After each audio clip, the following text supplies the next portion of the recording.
1991학번 4년 대학 등록금 총 2,888만 원. 2011학번 4년 대학 등록금 총 8,368만 원. 190% 인상. 학자금 대출을 갚지 못해 신용불량자가 된 대학생 29,896명.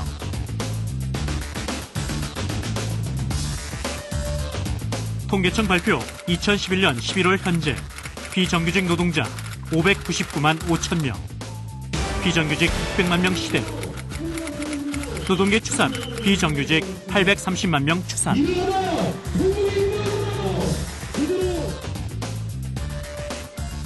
근로빈곤층 2007년 323만 명, 2009년 382만 명, 2년 만에 59만 명 증가.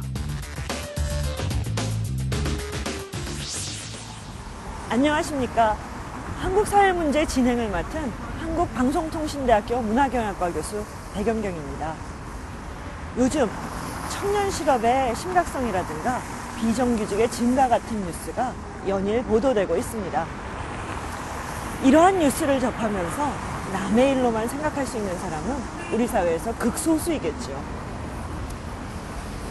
일하고자 하는 사람 누구나가 일자리를 확보할 수 있는지, 열심히 일한 사람 누구나가 생계에 충분한 임금을 벌 수 있는지와 같은 노동의 문제는 많은 사람에게 절박한 문제이고, 우리 사회가 살만한 곳이 되기 위해서는 해결하지 않으면 안 되는 문제입니다.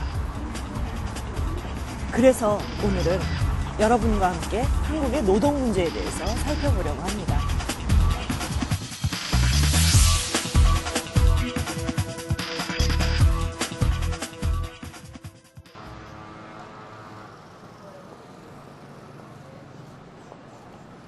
이곳 직업개발원에서 기계 제어 과정을 새롭게 배우고 있는 유선 씨.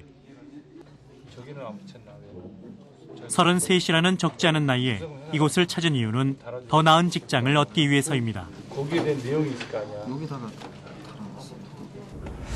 일 자체는 뭐 재밌었고 즐거웠었는데 서비스업이란 직종 자체가 좀 영업직적인 성격을 많이 띠고 있어가지고요.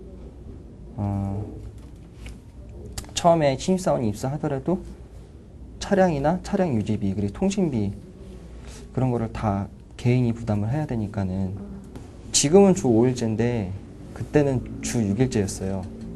2004년도, 2005년도 그때 당시였으니까는 그때는 주 6일제였어가지고 월요일부터 토요일까지, 토요일은 좀 일찍 끝나고요.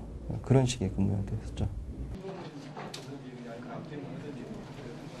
우리 시대 많은 청년들이 유선 씨처럼 구직을 위한 실업을 선택하고 있습니다. 생계는커녕 전망조차 없는 나쁜 일자리에서 더 이상 자신의 삶을 허비할 수 없다는 판단 때문입니다. 하지만 괜찮은 일자리를 찾기란 마음처럼 쉽지만은 않죠. 두 번의 취업과 창업까지 두루 경험하며 성실하게 달려왔던 유선 씨. 그의 간절한 바람은 좋은 직장을 얻는 것입니다. PC방을 폐업한 시기가 작년 9월 말이었는데, 폐업하고 또 이제 취직을 해야 되니까 나이도 있고, 인터넷 알아보니까는 제가 갈 수 있을 만한 직종이 별로 없더라고요. 실제로 한국고용정보원이 전문대 이상 대졸자의 직업 이동 경로를 추적 조사한 결과 첫 직장을 2년 이내에 그만두는 비율이 무려 75.4%에 달하는 것으로 조사됐습니다. 소규모 업체일수록 이직률이 높았는데요. 유선 씨의 현재는 한국 청년 세대에게 더 이상 남의 이야기가 아닙니다. 먹고 살기 위한 현실의 벽 때문에 대부분의 청년들이 꿈보다는 생계형 일자리에 뛰어듭니다. 하지만 많은 일자리가 100만 원 남짓의 저임금 비정규직 일자리뿐인데요. 공공부문이나 정규직 일자리를 가진 사람과 비교하면 갈수록 임금 격차가 커지고 있습니다. 아무리 일을 해도 가난해지는 근로빈곤. 우리 사회는 지금 워킹푸어를 대량 생산하고 있습니다.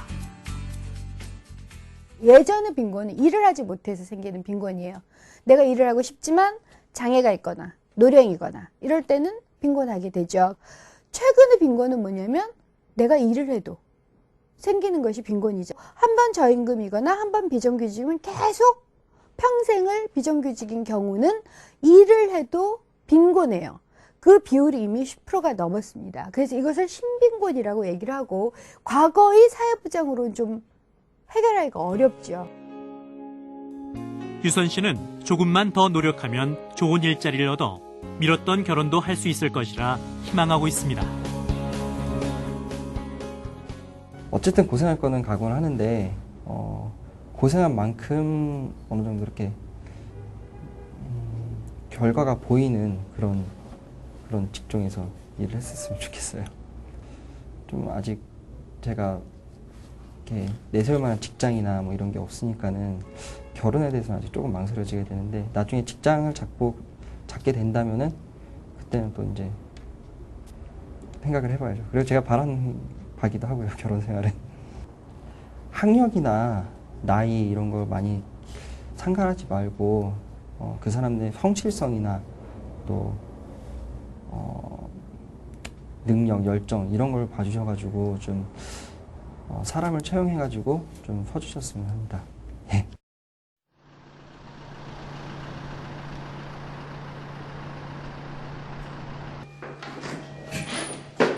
안녕하세요. 빈곤은 또 다른 사회적 빈곤을 낳습니다. 결혼 전 8년 동안 직장 생활을 한 허수연 씨. 결혼과 출산, 육아의 부담으로 다니던 직장을 그만둘 수밖에 없었다고 하는데요.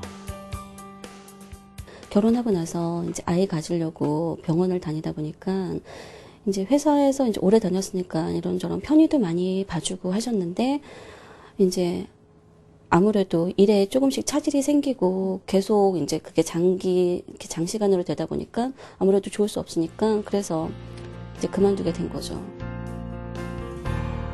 수연 씨처럼 대부분의 여성들은 어렵사리 얻은 일자리마저 결혼과 출산, 육아 문제로 그만두기 십상입니다.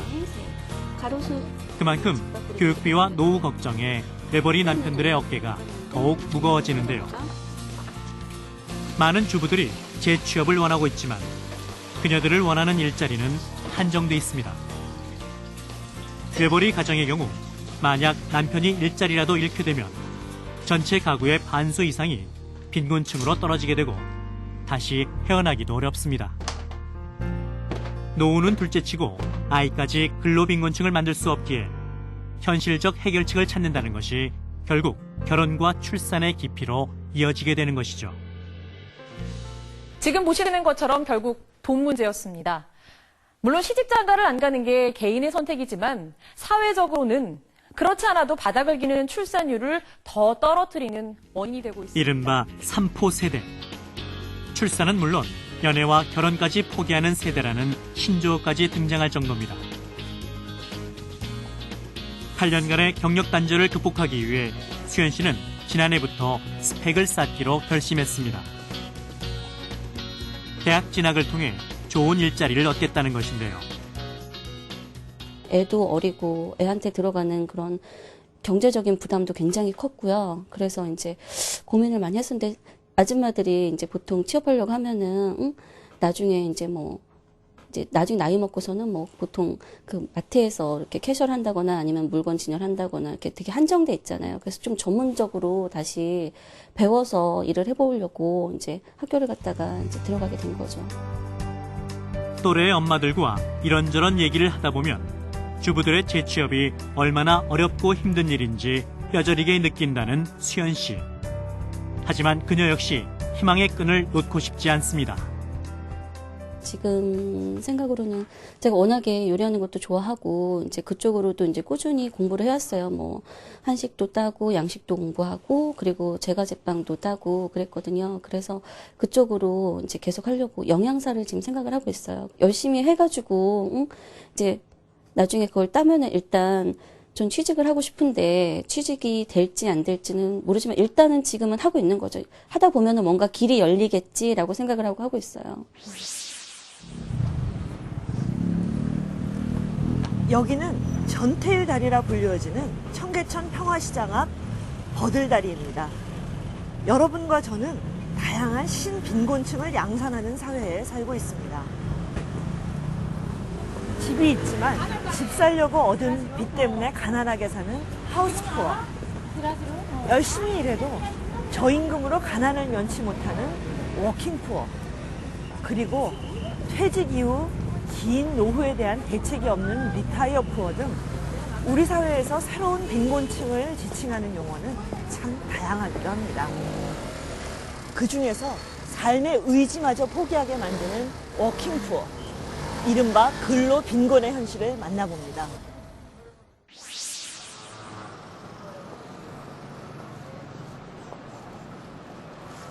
또 통계가 좀 달라서 두 가지로 보시면 돼요. 정부 통계로는 2011년 현재 비정규직이 전체 노동자의 약 34%. 그 다음에 노동계 통계로는 한 50%. 같은 통계청에서 조사를 한 자료에 대해서 누구를 비정규직이라 보느냐에 따라 이렇게 달라요. 정규직이 아닌 이들을 모두 비정규직으로 볼 때 10명 중 4명 또는 5명 정도가 비정규직인 셈입니다. 하지만 이보다 더 심각한 건 법정 최저임금을 받지 못하는 노동자가 2010년 196만 명으로 저임금 근로자가 전체 노동자 수의 27%에 달하고 있다는 사실입니다. 실제로 이들 저임금 노동자 전체 중에 51.5%가 지난 1년간 빈곤을 겪었다고 응답했는데요. 이들 중에서는 3년 이상 계속 빈곤한 상태라 답한 사람들이 41%나 됩니다. 잦은 실직과 이동은 근로 빈곤을 더욱 가중시키고 있습니다.